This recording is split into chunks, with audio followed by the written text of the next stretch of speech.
नमस्कार, मी सौ चंदा लांडे। आम्ही महाराष्ट्रातून आहोत, 11 जण आहोत आम्ही टूर पॅकेजवर या ठिकाणी आलो आहोत आणि काल आम्ही वैगापूर इकडे श्रीनगरला आम्ही हॉटेलमध्ये आलो आहोत। पण त्या ठिकाणी जेव्हा ही घटना झाली आम्ही तिथं होतो आम्ही त्या ठिकाणी, पण तिथून आम्ही रस्त्याने निघालो। पण मी बीपी पेशंट असल्यामुळे आणि माझी तब्येत बरी नसल्यामुळे मी खाली थांबली आणि आमच्या जवळचे जे लोक होते 10 जण ते वर गेले आणि खाली आले आणि नंतर मग तेव्हापासून मग तिथून आम्ही समोर आल्यावर आम्हाला समजलं की अशी घटना झाली।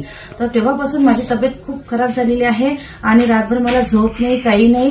आणि इथं श्रीनगरला सुद्धा खूप बंदोबस्त आहे आणि अजूनही सुद्धा माझा बीपी वाढला। ज्या ठिकाणी हॉटेलमध्ये आम्ही आलो आहोत त्या ठिकाणी जो हॉटेलचा मालक आहे त्यांनी डॉक्टर अनुका विचारलं, मला माझ्या तब्येतीची काळजी घेतली आणि ते म्हणत मी माझ्याजवळचे जे औषध पाणी होतं ते घेतलं आणि मुली सुद्धा आमच्यासोबतच्या 3 मुली आहेत त्या सुद्धा खूप घाबरलेल्या आहेत आणि त्या रडत सुद्धा आहेत।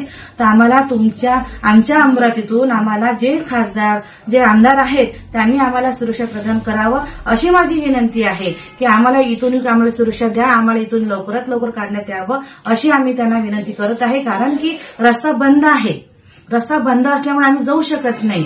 तर आम्हाला काहीतरी उपलब्ध द्यावा आणि सीआरपी झाले, आर्मी झाले यांना आमच्याकडे पाठवा, आम्हाला इथून हलवा अशी आम्ही तुम्हा सर्वांना विनंती करतो। बस आमची हेच विनंती आहे। नवनवीन व्हिडिओ पाहण्यासाठी सबस्क्राइब करा आणि बेल आयकॉनला क्लिक करायला विसरू नका।